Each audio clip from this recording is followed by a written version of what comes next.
അപ്പം ആലപ്പുഴ വരെ പോയിട്ട് വന്നാലോ. കേരളത്തിലെ ഏറ്റവും ചെറിയ ഡിസ്ട്രിക്റ്റ് ആണെങ്കിൽ പോലും ഒരുപാട് സ്പെഷ്യാലിറ്റീസ് ഉള്ള ഒരു പ്ലേസ് ആണ് കേട്ടോ ആലപ്പുഴ. നമ്മൾ ട്രെയിനിലായിരുന്നു പോയിട്ടുണ്ടായിരുന്നത്. അവിടെ നിന്ന് നമ്മൾ KSRTC ബസ്സിൽ ബസ് സ്റ്റാൻഡിൽ എത്തിയിട്ടുണ്ട്. ഇനി നമുക്ക് വാക്കിംഗ് ഡിസ്റ്റൻസിൽ ഈ ഒരു ബോട്ട് ജെട്ടി കാണാം. ഇവിടെ SWTDയുടെ ബോട്ട് സർവീസസ് ഉണ്ട്. അതിലാണ് നമ്മൾ സൈറ്റ് സീയിങ് ഉദ്ദേശിക്കുന്നത്. ഹൗസ് ബോട്ട്സ് കൊണ്ട് ഫേമസ് ആയിട്ടുള്ള ആലപ്പുഴ വന്നിട്ട് എന്തുകൊണ്ടാണ് ഈ ഒരു പബ്ലിക് ട്രാൻസ്പോർട്ടേഷൻ ചൂസ് ചെയ്തതെന്ന് ചോദിച്ചാൽ ഇതാണ് ഇവിടുത്തെ ഏറ്റവും ചീപ്പ് ആൻഡ് ബെസ്റ്റ് ആയിട്ടുള്ള സൈറ്റ് സീയിങ് ഓപ്ഷൻ.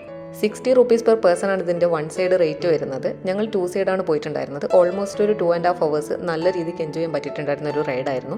ആൻഡ് നമ്മൾ ഇതിൻ്റെ അപ്പർ ഡെക്കിലാണ് ഇരിക്കുന്നതെന്നുണ്ടെങ്കിൽ കുറച്ചും കൂടെ അടിപൊളിയായിരിക്കും. ബാക്ക് വാട്ടേഴ്സ്, കനാൽസ്, ലഗോൺസ് ഒക്കെ കൊണ്ട് ഫേമസ് ആയിട്ടുള്ള ആലപ്പുഴയിലെ ഒരു മെയിൻ സീനറിയാണ് ഈ ഹൗസ് ബോട്ട്സ്. അപ്പോൾ ഇതിൽ ഡിഫറെൻറ്റ് പ്രൈസ് കാറ്റഗറിയിലുള്ള ഹൗസ് ബോട്ട്സ് ഉണ്ട്. ഇതിലൊരു സ്റ്റേ ചെയ്യാൻ വേണ്ടിയിട്ട് കേരളത്തിൽ നിന്നും കേരളത്തിൻ്റെ പുറത്തുനിന്നും ഈവൻ ഫോറിനേഴ്സൊക്കെ ആയിട്ട് അത്യാവശ്യം നല്ല രീതിയിൽ ടൂറിസ്റ്റ് വരുന്നുണ്ട് കേട്ടോ. ഇറ്റലിയിലെ ഫേമസ് ടൂറിസ്റ്റ് സ്പോട്ടായിട്ടുള്ള വെനീസിലെ കനാൽസുമായിട്ട് സിമിലാരിറ്റീസ് ഉള്ളതുകൊണ്ട് തന്നെ ആലപ്പുഴയെ പണ്ട് ബ്രിട്ടീഷുകാർ ദി വെനീസ് ഓഫ് ഈസ്റ്റ് എന്നാണ് വിളിച്ചിട്ടുണ്ടായിരുന്നത്. ഇതുകൂടാതെ വേറൊരു സ്പെഷ്യാലിറ്റിയും കൂടെ ഉണ്ട്. ഇന്ത്യയിലെ ഏറ്റവും ലോവസ്റ്റ് പോയിൻ്റായ കുട്ടനാടും ഈ ആലപ്പുഴയിലാണ് ലൊക്കേറ്റ് ചെയ്തിരിക്കുന്നത്. ബാക്ക് വാട്ടേഴ്സും ഹൗസ് ബോട്ട്സും ഒന്നും കൂടാതെ നല്ല നല്ല ബീച്ചസ്, മ്യൂസിയംസ്, പിന്നെ എടുത്തു പറയേണ്ട കാര്യം ഇവിടുത്തെ നെൽപ്പാടങ്ങൾ. ഓരോ സീസണിലും ഈ നെൽപ്പാടങ്ങൾക്ക് ഓരോ ബ്യൂട്ടിയാണ് കേട്ടോ.